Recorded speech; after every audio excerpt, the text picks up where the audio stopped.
ಅವತ್ತು ಶಂಕರ್ ನಾಗ್ ಅವರು ಆ್ಯಕ್ಟ್ ಮಾಡೋಕ್ಕೆ ಶುರು ಮಾಡಿದವರು 22 ದಿವಸ ಶೂಟಿಂಗಲ್ಲಿ ನೀನು ಏನು ಶಾರ್ಟ್ ಇಡ್ತೀಯಾ, ಯಾವ ಲೆನ್ಸ್ ಹಾಕ್ತೀಯಾ, ಆ್ಯಂಗಲ್ ಯಾವುದು, ಒಂದು ದಿವಸ ಕೇಳಲಿಲ್ಲ. ಶೂಟಿಂಗ್ ಎಲ್ಲ ಮುಗೀತು, ಡಬ್ಬಿಂಗಿಗೆ ಬಂದರು. ಕೌಶಿಕ್ ತುಂಬ ಚೆನ್ನಾಗಿ ಮಾಡಿದ್ಯಾ cinema, you are directing my movie ಅಂತ ಅವತ್ತೇ ನನ್ನ ಸಂಜೆ ಜೊತೆಲಿ ಕರ್ಕೊಂಡೋದ್ರು ಕಂಟ್ರಿ ಕ್ಲಬ್ಗೆ. ಅವ್ರ ಹೆಂಡ್ತಿನೂ ಇದ್ರು ಅವತ್ತು, ಅರುಣ್ ತತಿ ಶಂಕರ್ ನಾಗ್.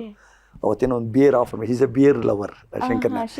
ನನಗೊಂದು ಬಿಯರ್ ಕೊಟ್ಟು 10,000 ರೂಪಾಯಿ ಅಡ್ವಾನ್ಸ್ ಕೊಟ್ಟರು. You are directing my film ಅಂತ. ಐ ಮೀನ್ ಅವತ್ತಿಗೆ 10,000 ಅಂದ್ರೆ ಇವತ್ತೊಂದು ನಂಗೆ ಮದುವೆ ಆಗಿಲ್ಲ ಅವಾಗ, ಇನ್ನೂ ನಾನು ಐ ಆಮ್ ಬ್ಯಾಚುಲರ್. ನನಗೆ ಮದುವೆ ಹೆಣ್ಣು ನೋಡ್ಬಿಟ್ಟಿದ್ದೀನಿ, ಮದುವೆ ಆಗಕ್ಕೆ ದುಡ್ಡಿಲ್ಲ.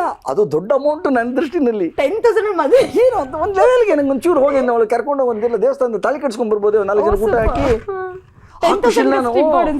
ನಾನು ಬಂದು ಪ್ಲಾನ್ ಮಾಡ್ಕೊಂಡು ಎಲ್ಲ ಅಂದವಾಗಿದ್ದೀನಿ. ಅದು ಆಗಿ ಅವ್ರ ಸಿನಿಮಾ ಶುರುವಾಗಿ ಸ್ಕ್ರಿಪ್ಟು ಮಾಡ್ತಾ ಇದ್ದೆ. ಸತ್ತವನು ಎದ್ದು ಬಂದಾಗ ಅಂತ ಬೀಚಿದೊಂದು ಕತೆ ನನಗೆ ಡೈರೆಕ್ಷನ್ ಕೊಟ್ಬಿಟ್ರು ಅವ್ರ ಕಂಪ್ನಿ. ನನ್ನ ದುರದೃಷ್ಟಕ್ಕೆ ನನ್ನ ಪಿಕ್ಚರು ವೆರಿ ನೆಕ್ಸ್ಟ್ ಪಿಕ್ಚರ್ ಅಲ್ಲ, ಅವರು ಜೋಕುಮಾರ ಸ್ವಾಮಿ ಅಂತ ಒಂದು ಸಿನಿಮಾ ಗಿರೀಶ್ ಕಾರ್ನಾಡದಲ್ಲಿ ಆ್ಯಕ್ಟ್ ಮಾಡಬೇಕಾಗಿತ್ತು. ಅದನ್ನ ಮುಗಿಸ್ಕೊಂಬಂದು ಈ ಸಿನಿಮಾ ಮಾಡ್ತೀನಿ ಅಂತೇಳಿ ನನಗೆ ರೂಮ್ ಮಾಡಿ ಕೊಟ್ಟಿದ್ರು. ಆ ಸಿನಿಮಾ ಶೂಟಿಂಗಿಗೆ ಅಂತ ಹೋಗೋವಾಗ ಆಕ್ಸಿಡೆಂಟ್ ಆಗಿ ಸತ್ತೋದ್ರು. ಇದು ನನ್ನ ಜೀವನದಲ್ಲಿ ನಡೆದ ಇನ್ನೊಂದು ದುರ್ಘಟನೆ.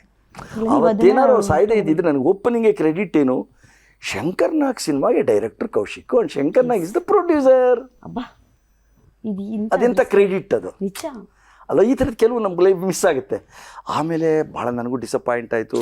ನಂಗೆ ಮದುವೆ ಆಯಿತು, ಈ ದುಡ್ಡು ಖರ್ಚು ಮಾಡ್ಕೊಂಬಿಟ್ಟಿದ್ದೀನಿ. ಯಾವತ್ತಾರೋ ಅವ್ರ ಹೆಂಡತಿ ಎಲ್ಲರೂ ಸಿಕ್ಬಿಟ್ಟು ಡೈರಿನಲ್ಲಿ ಬರೆದಿಟ್ಟಿದ್ರು, ನಮ್ಮ ಯಜಮಾನ್ರು 10,000 ರೂಪಾಯಿ ನಿಂಗೆ ಕೊಟ್ಟಿದ್ದಾರೆ, ಕೊಡೋದು ಇಲ್ಲಿಂದ ಕೊಡೋದು, ಆ ಟೆನ್ಷನ್ನು. ಬಟ್ ಯಾವತ್ತೋ ಒಂದು ಸಾವಿರ ಎಲ್ಲ ಸಿಕ್ಕಿದಾಗ ನಾನೇ ವಾಲಂಟ್ರಿ, ಮೇಡಮ್ ನಿಮ್ಮ ಮನೆಯವರು ನನಗೆ ಒಂದು 10,000 ಇದು ಕೊಟ್ಟಿದ್ರು ಅಡ್ವಾನ್ಸು, ನಂಗೆ ಈಗ ಸದ್ಯದ ಪರಿಸ್ಥಿತಿ ಕೊಡೋ ಥರ ಇಲ್ಲ ಮೇಡಮ್ ಅಂತ ಅಂದ್ಬಿಟ್ಟೆ. ಯಾಕೆ ಯಾವತ್ತೋ ಅಪ್ಪನ see why you should give that money, it has been not done between you and me. ಯಾಕೆ ಇಂಗ್ಲೀಷ್ ತುಂಬ ಮಾತಾಡ್ತಾರೆ. Yes it is between you and Shankar. Shankar ನಿಂಗೆ ಕೊಟ್ಟಿದ್ದಾನೆ, ನೀನು ತೊಗೊಂಡೆ, ಅದಕ್ಕೂ ನಂಗೆ ಏನೂ ಸಂಬಂಧ ಇಲ್ಲಪ್ಪ, ಡೋಂಟ್ ರೈಸ್ ದಟ್ ವರ್ಡ್. ನಂಗೆ ಅವರ ಹಣಕ್ಕೆ ಬೇಡ ಅಂದ್ಬಿಟ್ರು. ಸ್ವಲ್ಪ ಸಮಾಧಾನ ಆಯಿತು.